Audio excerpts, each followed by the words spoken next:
Hello students, welcome to guidance গুরু চ্যানেলে তোমাদের সকলকে স্বাগত। আশা করি প্রত্যেকেই ভালো আছো এবং প্রত্যেকেই সুস্থ রয়েছো।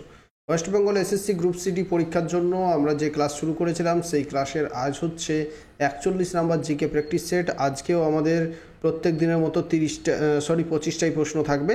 তো অনেকেই 30টা প্রশ্নের জন্য তোমরা রিকোয়েস্ট করেছিলে, তো এরপর আমি চেষ্টা করব 30টা করানোর। তো আপাতত কয়েকদিন 25টা করে চলছে, পরবর্তী সময় আমি নোটিফিকেশানটা চলে এলেই 30টা করে করাবো তোমাদের, ঠিক আছে? আর এই যে প্র্যাকটিস সেটগুলো যারা প্রত্যেক দিন প্র্যাকটিস করছো তাদেরকে আমি গ্যারেন্টি সহকারে বলতে পারি যে এই প্র্যাকটিস সেটগুলো যদি তোমরা করো আর এর পিডিএফটা যদি আমাদের পিডিএফ ব্যাচ যেটা রয়েছে, যদি আমাদের স্টাডি মেটেরিয়াল সংগ্রহ করে রাখতে পারো তাহলে তোমাদের কোনো রকমের অন্য বই কিনতে হবে না।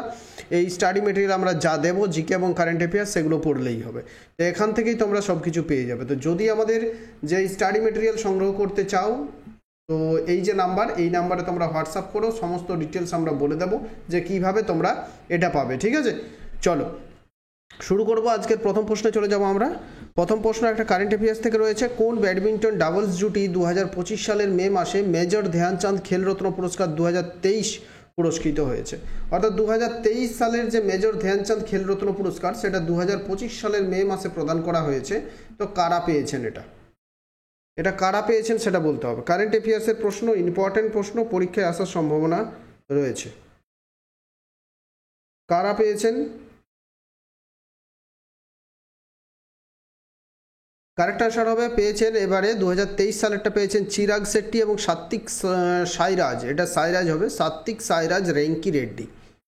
চিরাগ শেট্টি এবং সাত্বিক সাইরাজ রেঙ্কি রেড্ডি এই দুজন পেয়েছেন। যদি আমরা এই যে মেজর ধ্যানচাঁদ খেলরত্ন পুরস্কারের কথা বলি তাহলে এটার আগে নাম ছিল, এর পূর্ব নাম হচ্ছে রাজীব গান্ধী খেলরত্ন পুরস্কার নাম ছিল, ঠিক আছে? সেটার নামটা পরিবর্তন করে মেজর ধ্যানচাঁদ খেলরত্ন পুরস্কার করা হয়েছে। এটা প্রথম প্রদান করা হয়েছিল 1992 সালে। আর পুরস্কার মূল্য স্বরূপ 25 লক্ষ টাকা প্রদান করা হয়ে থাকে। আর মোস্ট রিসেন্ট 2024 সালের জন্য যে মেজর ধ্যানচাঁদ খেলরত্ন পুরস্কার, সেটাও মোস্ট রিসেন্ট। এটা কিন্তু পরীক্ষায় থাকার সম্ভাবনা একটা রয়েছে, প্রবল সম্ভাবনা। কে কে পেয়েছেন দেখে নাও। গুকেশ ডম্মা রাজু, লিখে রাখবে প্রত্যেকেই। গুকেশ, এটা যেটা ডি গুকেশ, সেটাই হচ্ছে গুকেশ ডম্মা রাজু, গুকেশ ডম্মা রাজু। তারপর হচ্ছে হরমনপ্রীত সিং, হরমনপ্রীত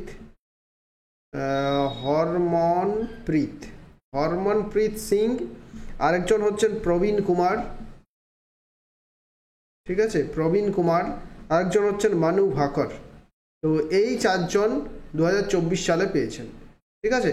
তো এই চারটে নাম মনে রাখবে, তার সঙ্গে যে চিরাগ শেট্টি এবং সাত্বিক সাইরাজ, এই দুটো নাম মনে রাখবে। তো এগুলো সবগুলো ভীষণ ইম্পর্টেন্ট। নেক্সট প্রশ্নে চলে যাব আমরা। ক্লাসটা ভালো লাগলে অতি অবশ্যই লাইক করে তোমার বন্ধুদের সাথে যত বেশি পারো শেয়ার করে দাও। বিখ্যাত সাঁচি স্তূপ কে নির্মাণ করেন? এই যে বিখ্যাত সাঁচি স্তূপ, সেটা কে নির্মাণ করেন? এই যে প্রবীণ কুমারের যেটা তোমাদের বললাম, প্রবীণ কুমার সেটা কিন্তু যে ক্রিকেটার, সেই ক্রিকেটার নয়। এটা প্রবীণ কুমার হচ্ছেন একজন প্যারা অ্যাথলিট, ঠিক আছে? হাই জাম্প খেলার সঙ্গে যুক্ত প্যারা অ্যাথলিট। আর মানু ভাকর তো তোমরা জানোই, শুটার, ঠিক আছে? আর হরমনপ্রীত সিং হচ্ছেন হকি প্লেয়ার, আর ডি গুকেশ হচ্ছেন চেস প্লেয়ার। তাহলে সাঁচি স্তূপ কে নির্মাণ করেছিলেন? সম্রাট অশোক সাঁচি স্তূপ নির্মাণ করেছিলেন। এই সাঁচি স্তূপটা হচ্ছে একটা ওয়ার্ল্ড হেরিটেজ সাইট, ঠিক আছে? মৌর্যরা মানে 300 শতাব্দীতে এটা নির্মাণ করেছিল। আর এটা ভারতের সবচেয়ে পুরনো বলা চলে। মধ্যপ্রদেশে অবস্থিত সাঁচি স্তূপ ভারতের সবচেয়ে পুরনো স্তূপগুলোর মধ্যে একটি বলা চলে, ঠিক আছে? 3 নম্বর প্রশ্নে চলে যাব আমরা। কোন সালে ব্রিটিশ সরকার ভারতে মরলে মিন্টো সংস্কার ঘোষণা করেছিল? মরলে মিন্টো সংস্কার আইন কবে ঘোষণা করা হয়েছিল? এই যে 1919 সাল, এটা হচ্ছে মন্টেগু চেমসফোর্ড সংস্কার আইন।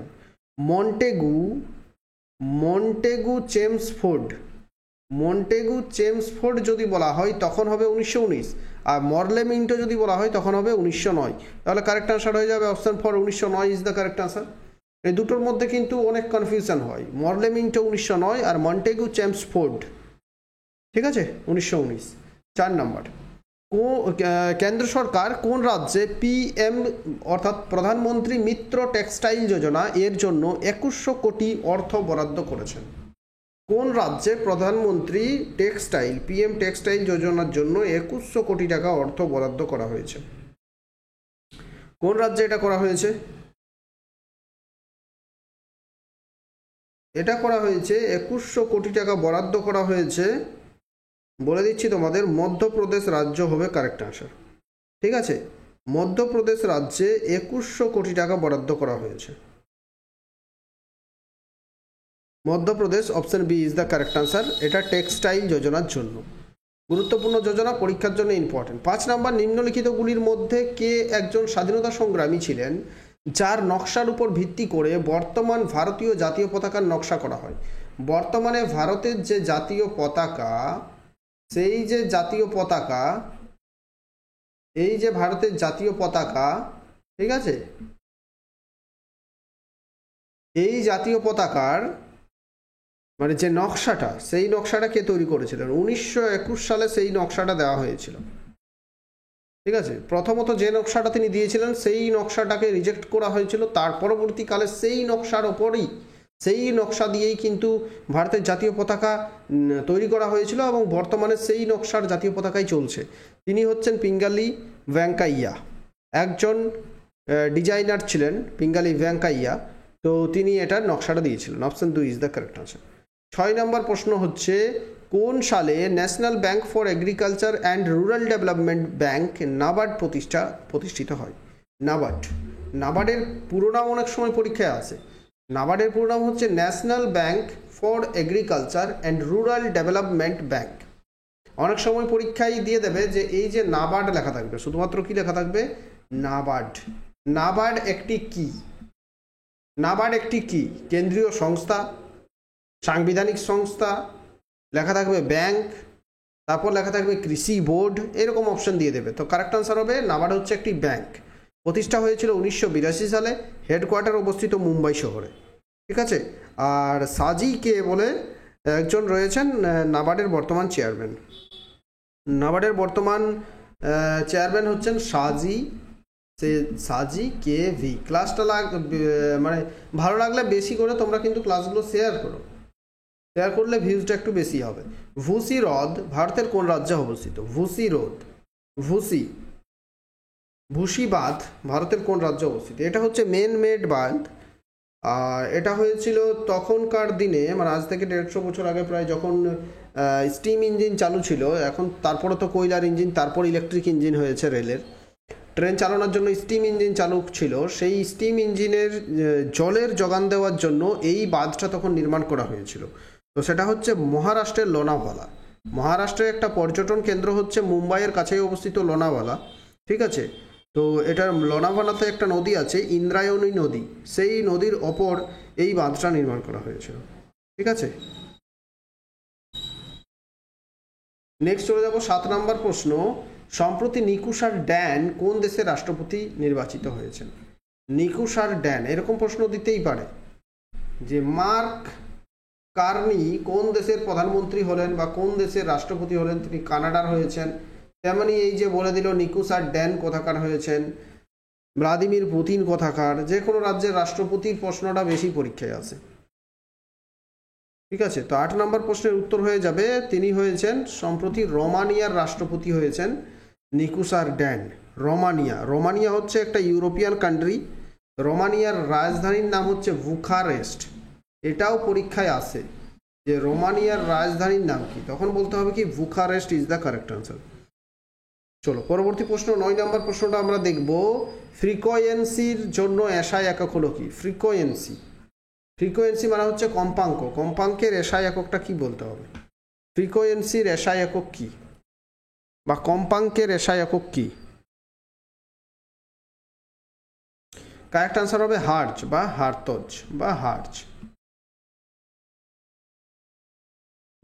হার্জ, ঠিক আছে, option 2 is the correct answer. Frequency বা কম্পাঙ্কের একক। 10, এলইডি এর পূর্ণরূপ কি? 25টা প্রশ্ন লাস্ট পর্যন্ত দেখো। লাস্টের যে কোশ্চেনটা আছে সেই প্রশ্নের উত্তরটা আমি তোমাদের কমেন্টে বলার জন্য বলবো, সেটা তোমরা কমেন্টে জানাবে। তো লাস্ট পর্যন্ত দেখো এবং কার কতগুলো ঠিক হচ্ছে তোমরা কিন্তু কমেন্টে জানাও। এলইডি এর পূর্ণরূপ কি বা এলইডি এর সম্পূর্ণ নাম কি? Linear emergency device, light emitting diode, light emitting display, light emitting device. Correct answer কি হচ্ছে? কারেক্ট আনসার হচ্ছে light emitting diode. Light emitting diode, light emitting diode. ঠিক আছে। 11 নম্বর প্রশ্ন দেখব, ভারতের সংবিধানের নিচের কোন অনুচ্ছেদে বলা হয়েছে যে দেবনাগরী লিপিতে হিন্দি হবে ইউনিয়নের সরকারি ভাষা? দেবনাগরী লিপিতে কোন আর্টিকেলে বলা হচ্ছে যে আমরা যে হিন্দি ভাষা, সেই হিন্দি ভাষার লিপিটা কি? দেবনাগরী লিপি। তো সেই হিন্দি ভাষাটা ভারতের সরকারি ভাষা হবে, এটা কত নাম্বার আর্টিকেলে বলা হয়েছে? এটা হচ্ছে পার্ট 17-তে রয়েছে। কোন পার্টে আছে? পার্ট 17। পার্ট 17-তে রয়েছে 343 ধারার মধ্যে, 343 ধারার মধ্যে বলা হয়েছে হিন্দি হচ্ছে ভারতের সরকারি ভাষা হবে এবং ইংরেজি ভাষাকে 15 বছরের জন্য ভারতে চালনা করতে হবে। ঠিক আছে। আর পরবর্তীকালে এই 15 বছরটা আবার বাড়ানো যাবে। তো পরপর এটা কিন্তু প্রত্যেকবার 15 বছর করে বেড়েই আসছে এবং 15 বছরের জন্য ইংরেজি ভারতের সরকারি ভাষা হয়ে আসছে। আবার 15 বছর শেষ হয়ে গেলে সেটা আবার হয়ে যাবে। তো এটা হচ্ছে 343(1) ধারাতে হিন্দিকে ভারতের সরকারি ভাষা হিসেবে বলা হয়েছে। হিন্দি কিন্তু ভারতের রাষ্ট্রীয় ভাষা নয়, মনে রাখবে, এটা হচ্ছে ভারতের সরকারি ভাষা বা কাজ করার জন্য যে ভাষা সেটা। 12, সম্প্রতিকে জাতীয় প্রতিরক্ষা উপদেষ্টা বোর্ড বা ন্যাশনাল সিকিউরিটি অ্যাডভাইজারি বোর্ড এর প্রধান হিসেবে নিযুক্ত হয়েছেন। ন্যাশনাল সিকিউরিটি অ্যাডভাইজারি বোর্ড এর চিফ হিসেবে নিযুক্ত হয়েছেন সম্প্রতি Alok Joshi. Option B, Alok Joshi is the correct answer. 13 number প্রশ্ন আমরা দেখব, ভোজতাল পূর্বে আপার লেক নামে পরিচিত নিচের কোন রাজ্যে অবস্থিত? এই যে ভোজতাল, তাল শব্দটির কথার অর্থই হচ্ছে হ্রদ। ঠিক আছে, বা হ্রদ। তো এই যে তাল, যেমন হচ্ছে উত্তরাখণ্ডে অনেক তাল, নৈনিতাল উত্তরাখণ্ডে আছে, তো সাততাল, বেতাল, অনেক তাল রয়েছে নৈনিতালে। তো অনেক হ্রদ আছে নৈনিতালে। ঠিক আছে, তো সেটাই হচ্ছে, সেই জন্যই তাল। তো এগুলো হচ্ছে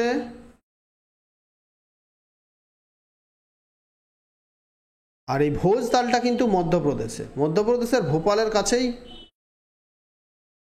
আছে। এই মানে কি আপার লেক, এই যে মধ্যপ্রদেশ যেমন বা নৈনিতালে যেমন অনেকগুলো লেক, তেমনি আমাদের অযোধ্যা পাহাড়েও, পুরুলিয়ার অযোধ্যা পাহাড়েও মানে লেক দেখতে পাওয়া যাবে, অনেক লেক। ঠিক আছে, অনেকগুলো লেক আছে, আর সেই লেকগুলো দেখার মতো দৃশ্যগুলো এক একটা। তো এটার উত্তর হয়ে গেল অপশন 2 মধ্যপ্রদেশ। 14 নম্বর, লখনৌ চুক্তি ড্যাশে স্বাক্ষরিত হয়েছিল? লখনৌ চুক্তি কার কার মধ্যে হয়েছিল প্রথম জানতে হবে। এটা হয়েছিল ভারতীয় জাতীয় কংগ্রেস এবং মুসলিম লীগের মধ্যে। ভারতের জাতীয় কংগ্রেস এবং মুসলিম লীগের মধ্যে হয়েছিল এবং দুজনেরই দাবি ছিল যে স্বাধীন শাসন ব্যবস্থা, ঠিক বলতে, হ্যাঁ ঠিক আছে। তো সালটা হচ্ছে 1916 সাল। 1916 সালে এই দুজনের মধ্যে লখনৌ চুক্তিটা হয়েছিল। ইংরেজদের কাছে মানে দাবি ছিল যে স্বায়ত্তশাসন দাবি ছিল তাদের। 15 নম্বর, বেরিয়াম নাইট্রেট সিগন্যাল ফ্লেয়ার এবং আতশবাজিতে ব্যবহৃত হয় যা উজ্জ্বল ড্যাশ রঙে জ্বলে। বেরিয়াম নাইট্রেট সাধারণত আতশবাজির কাজে ব্যবহার করা হয়ে থাকে। বেরিয়াম নাইট্রেট যেমন তামাকে যদি পোড়ানো হয় তাহলে দেখবে নীল রঙে সেটা জ্বলতে থাকবে। এমন কিছু পদার্থ আছে সেটা গাঢ় লাল রঙে জ্বলতে থাকবে। তেমনি বেরিয়াম নাইট্রেটকে যদি পোড়ানো হয় তাহলে এটা সবুজ রঙে জ্বলতে থাকে। এই যে বেরিয়াম নাইট্রেট যেগুলো বিভিন্ন কালারে জ্বলতে থাকে সেগুলো রং বেরঙের আতশবাজি তৈরি করার জন্য ব্যবহার করা হয়ে থাকে। তো বেরিয়াম নাইট্রেট সবুজ রঙে জ্বলে আর এটাকে সিগন্যাল ফ্লেয়ার এবং আতশবাজিতে ব্যবহার করা হয়। ঠিক আছে। 16, কোন অপারেশনের মাধ্যমে ভারতীয় সেনা পেহেলগাঁও জঙ্গি হামলার মূল পরিকল্পনাকারী লস্কর-ই-তৈবার কমান্ডার হাসিম মুসাকে নিধন করেছে? এটা গতকালেরই খবর। ঠিক আছে, গতকাল বলতে 28 জুলাই এর খবর যে পেহেলগাঁয়ে যে সন্ত্রাস হামলা হয়েছিল, যেখানে এতগুলো ভারতের নিরীহ মানুষকে হত্যা করা হয়েছিল, সেই যে তার যে মূল পরিকল্পনাকারী লস্কর-ই তৈবার কমান্ডার হাসিম মুসা, তাকে ভারতীয় সেনা তাকে নিধন করেছে। তো এই যে অপারেশনটা, তাকে নিধন করার জন্য যে অপারেশনটা চালু করা হয়েছিল সেটা হচ্ছে operation Mahadev. Option B is the correct answer, operation Mahadev.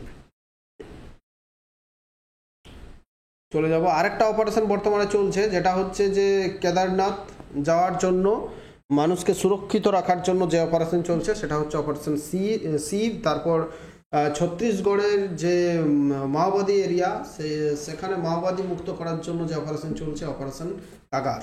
ঠিক আছে, 17 নম্বর প্রশ্ন দেখবো আমরা। কোন বছরে ইন্দিরা গান্ধীর নেতৃত্বাধীন কংগ্রেস পার্টি লোকসভা নির্বাচনে গরিব হাটাও দারিদ্র দূর করুন স্লোগান দিয়েছিল? ইন্দিরা গান্ধী 1967 সালে ভারতের প্রধানমন্ত্রী হয়েছিলেন। তো গরিব হাটাও এই যে স্লোগান, সেটা কবে দেওয়া হয়েছিল? এটা হচ্ছে যে পঞ্চবার্ষিকী পরিকল্পনার সময় এই গরিব হাটাওটা দেওয়া হয়েছিল, স্লোগানটা পঞ্চম। আচ্ছা, একটু আমাকে দেখতে হবে।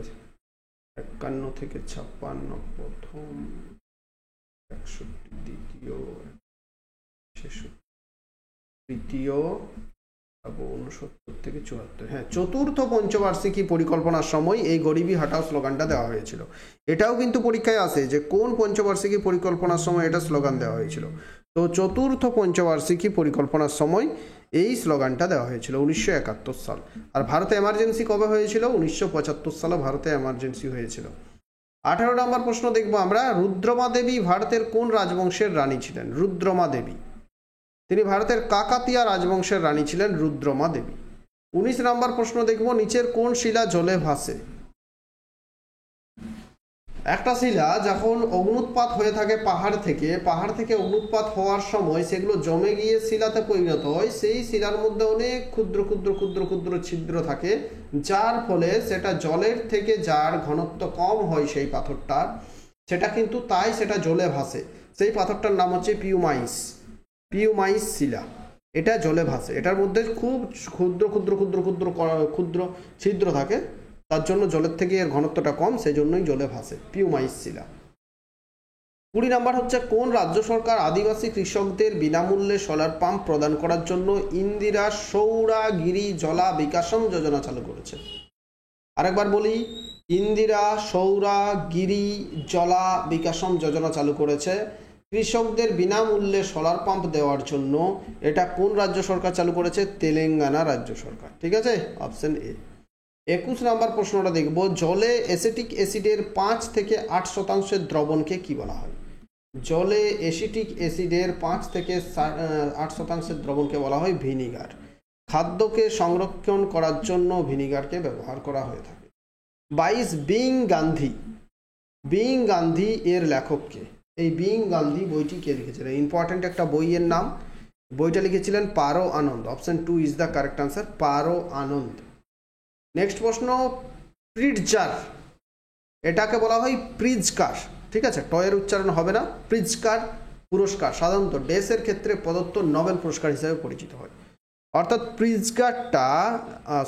প্রিজকার পুরস্কারটা কোন ক্ষেত্রে নোবেল বলা হয়? এটা আর্কিটেকচারের ক্ষেত্রে নোবেল বলা হয়। আর্কিটেক্টরাকে এই পুরস্কার দেওয়া হয়ে থাকে। তো স্থাপত্যের ক্ষেত্রে এটাকে নোবেল পুরস্কার বলা হয়ে থাকে। 24 নম্বর প্রশ্ন, মানব উন্নয়ন সূচক 2025 বা হিউম্যান ডেভেলপমেন্ট ইন্ডেক্স 2025-এ ভারতের র্যাঙ্ক কত? HDI হিউম্যান ডেভেলপমেন্ট ইন্ডেক্স 2025-এ ভারতের র্যাঙ্ক হচ্ছে 130। প্রথম দেশ হলো আইসল্যান্ড, সেকেন্ড নরওয়ে, থার্ড হচ্ছে সুইজারল্যান্ড। 25 নম্বর এবং আজকের লাস্ট প্রশ্ন, নিম্নলিখিতগুলির মধ্যে কে প্রথম ভারতীয় সাঁতারু যিনি 1958 সালে ইংলিশ চ্যানেল পেরিয়েছিলেন? তো একটা স্ট্যাটিক জিকে থেকে প্রশ্ন, সহজ প্রশ্ন, ছোটবেলা থেকে আমরা পড়ে আসছি। সেই প্রশ্নের উত্তরটা তোমরা কমেন্টে জানাবে।